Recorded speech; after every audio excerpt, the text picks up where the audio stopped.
बागलाण तालुक्यातून एक अत्यंत धक्कादायक घटना समोर आली आहे.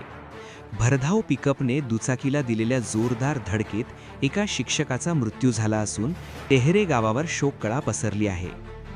गुरुवार दिनांक 26 मार्च रोजी सकाळी सुमारे 10 वाजण्याच्या सुमारास छत्रपती संभाजीनगर आह्वा राज्य महामार्गावरील अंबासन फाट्यानजीक हा भीषण अपघात घडला.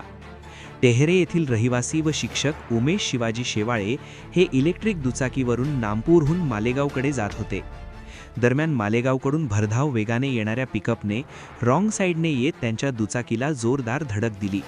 धडक इतकी भीषण होती की ते हवेत उडून पिकअपवर आदळले आणि रस्त्याच्या कडेला फेकले गेले. या अपघातात त्यांना गंभीर दुखापत झाली. स्थानिकांनी तत्काळ मदत करत त्यांना उपचारासाठी रुग्णालयात दाखल केले. मात्र उपचारादरम्यान डॉक्टरांनी त्यांना मृत घोषित केले. या घटनेनंतर जायखेडा पोलिसांनी घटनास्थळी धाव घेत पंचनामा केला असून पिकअप चालकाला ताब्यात घेतले आहे. पुढील तपास सुरू आहे. उमेश शेवाळे हे मविप्र संस्थेत शिक्षक म्हणून कार्यरत होते.